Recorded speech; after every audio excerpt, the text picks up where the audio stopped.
Imagine a flower.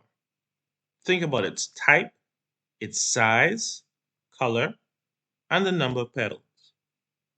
Now think of a number between 1 and 100 and place that number next to the flower. Are you imagining it? No, this isn't going to be a magic trick. I have no idea which number you chose, how the flower you imagined looks, or how you arrange them next to each other. But I do have some questions for you to consider. Without conscious or subconscious assistance from you, can I access or know which flower or number you thought about? And where exactly is the flower and number that you thought about? This exercise is to show that the human being, under normal circumstances, can be thought of as a being composed of two functionally independent and causally related selves. A material self that is physical, objective, and public is the aspect that can be apprehended by other persons using their senses. They can see it, they can hear it, touch it, and even smell it. We usually refer to it as the body. But the immaterial self is non physical, subjective, and private. We use different terms to refer to this aspect, either in part or in its entirety, such as the mind, the heart, the soul, or the spirit. When you did the practical exercise in the beginning, you were utilizing important capacities associated with the immaterial self, such as perception. You heard my words and came to a determination of what those words meant. And attention.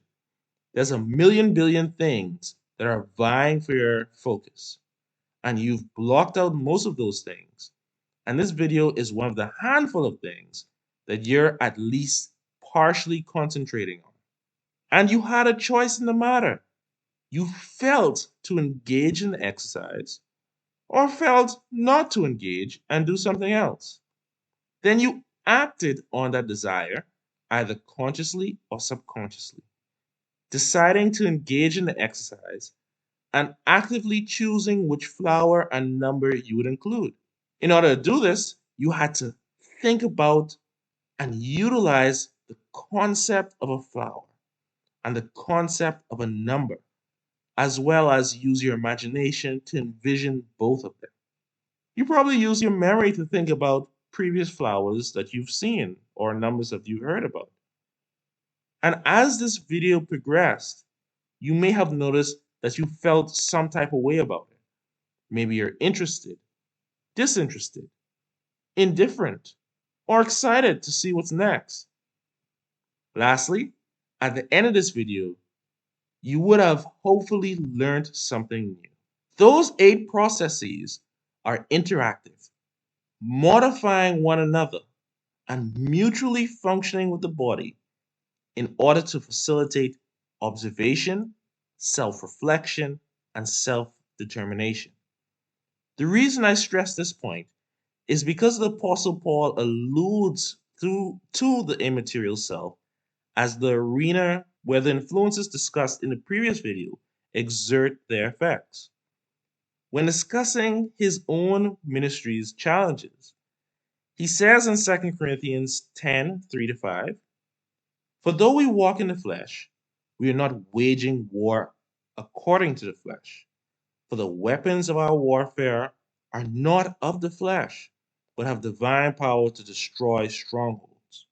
We destroy arguments and every lofty opinion raised against the knowledge of God, and take every thought captive to obey Christ."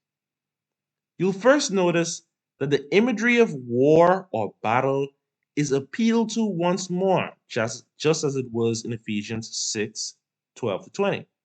Then he reaffirms that it's not primarily a battle of the body or material self per se. He again advocates for active engagement by saying that the aim of the battle is to destroy strongholds and take them captive. He then identifies these strongholds as arguments and opinions, that is, adverse influences that seek to distort the truth. Since it isn't primarily a battle of the material self, and since arguments and opinions are things that are perceived, evaluated, and accepted or rejected by the mind, then implicitly, Paul is stating that the mind or the immaterial self is the battlefield of this war. But what does he mean when he says that the weapons of our warfare have divine power? And what exactly are these weapons? For the answer to that, we'll have to return to our original text in part 3. Please don't forget to subscribe to our new YouTube page. Check out our website at www.maygp.org or follow us on our Facebook, Instagram, or Twitter page. Thank you for watching, and until we meet again, may grace proceed.